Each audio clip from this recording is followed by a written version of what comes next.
everyone. আমাদের সঙ্গে আছেন প্রাঞ্জল দাসের মা আর প্রাঞ্জলের আঙ্কেল। আর প্রাঞ্জলে ইনিশিয়ালি রায়গঞ্জ মেডিকেল কলেজে অ্যালটমেন্ট হয়েছিল, তারপরে যেহেতু বাড়ি থেকে একটু দূর, আমাদের একটা ইচ্ছা ছিল কাছাকাছি, তারপরে তামলুকে গভর্নমেন্ট মেডিকেল কলেজে ওর অ্যালটমেন্ট হয়েছে। আর বেস্ট পার্ট যেটা আছে যে প্রাঞ্জল 2024 ক্লাস 12 এইচএস কমপ্লিট করেছে আর 2024 নিট ক্র্যাক করেছে। তো আপনাদের থেকে জিজ্ঞেস করবো যে ম্যাম, যে অনেক স্টুডেন্ট চায় যে ওরাও তো চায় যে ফার্স্ট বছরে ক্র্যাক করে যায়, ওর প্রাঞ্জল মানে কিভাবে ওর প্রিপারেশনটা ছিল আর এমন কি করেছে, তো সে একটু ভিউয়ারদের সঙ্গে আবার শেয়ার করুন। যখনই ও মাধ্যমিক কমপ্লিট করে 11 এ সায়েন্স নিয়ে, পিওর সায়েন্স ছিল, পিওর সায়েন্স নিয়ে যখনই ও অ্যাডমিশন নিল তখন থেকে ও টার্গেট ছিল মেডিকেল।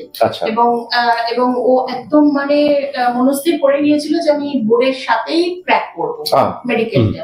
এবং ওকে পড়ার জন্য আমার কখনো কিচ্ছু বলতে হয়নি, ও নিজে থেকেই পড়তো। আচ্ছা, আর ওর স্টাডি সাইকেলের মধ্যে এমন কি করতো যে আপনি বলেন যে হ্যাঁ ঠিক আছে, এই ওকে খুব একটা হেল্প করেছে?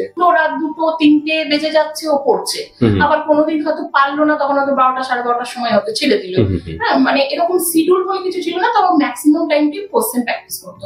Question practice, MCQ must, question প্র্যাকটিসটা খুব একটা মাস্ট। এখানে আসার পরে আপনার এক্সপেরিয়েন্সটা কিভাবে হলো? মানে আপনি যখন এসেছিলেন, অনেকটা কোম্পানি এই কাজটা করে, তো শিক্ষা আসার পরে আপনার কনফিডেন্সটা কোন জায়গায় হলো? না, শিক্ষা আসার পর আমার কনফিডেন্সটা আরো বেড়ে গেছে এবং আমাকে সবাই হেল্প করেছে। এখানে আমি হেল্প পেয়েছি, বিশেষ করে আপডেটও দিয়েছো।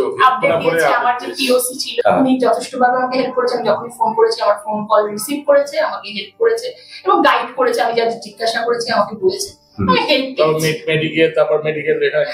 ডকুমেন্টেশন আপনার ব্যাপার যেটা ছিল, সব ব্যাপারে হেল্প করছে। মানে যারা শিক্ষা আসছে না আর যারা নিজে থেকে করছে, ওর মধ্যে ডিফারেন্স যদি তারা নিজেরা করতে পারে যদি না মনে হয় যে না আমাদের হয়তো কোনো ভুল হয়ে যেতে, কারণ কাউন্সিলিংটা ভীষণ একটা কমপ্লিকেটেড ব্যাপার, মানে বুদ্ধি করে করতে হবে, না হলে কিন্তু একটু ভুল হয়ে গেলে কিন্তু মিসিং হয়ে যেতে পারে। জাস্ট একটা স্টেপ মিস করলে অনেকটাই লস হতে পারে। চয়েস ফেলিংটা যেটা মালদা মেডিকেল কলেজ আর ডেন্টাল কলেজের মতো, হ্যাঁ অনেকে ভুল করে ফেলেছে, মেডিকেল কলেজের জায়গায় ডেন্টাল দিয়েছে, ডেন্টালে চলে গেছে। এই সব ভুলগুলো খুব একটা বিরাট ব্যাপার। স্টুডেন্টদের সঙ্গে অনেকটাই হয়, আমরা তো 10 বছর দিয়ে দেখি ছোট ছোট ভুল করে মানে বিশাল একটা কনসিকুয়েন্স ফেল করতে, যেটা পাওয়ার কথা ছিল সেটা হাত থেকে বেরিয়ে যায়। একদম। আর 10 নম্বরে যদি নম্বর দিতে হয়, কত নম্বর দেবেন শিক্ষার্থী? 10 দেবো। 10 দেবেন। আমি যেহেতু সাকসেসফুল হয়েছি, আমি 10 দেবো। Thank you so much ma'am, আশা করি খুব একটা ভালো ডক্টর হয় আর আপনাদের সঙ্গে আমাদের সম্পর্কটা থাকে। অবশ্যই। Thank you.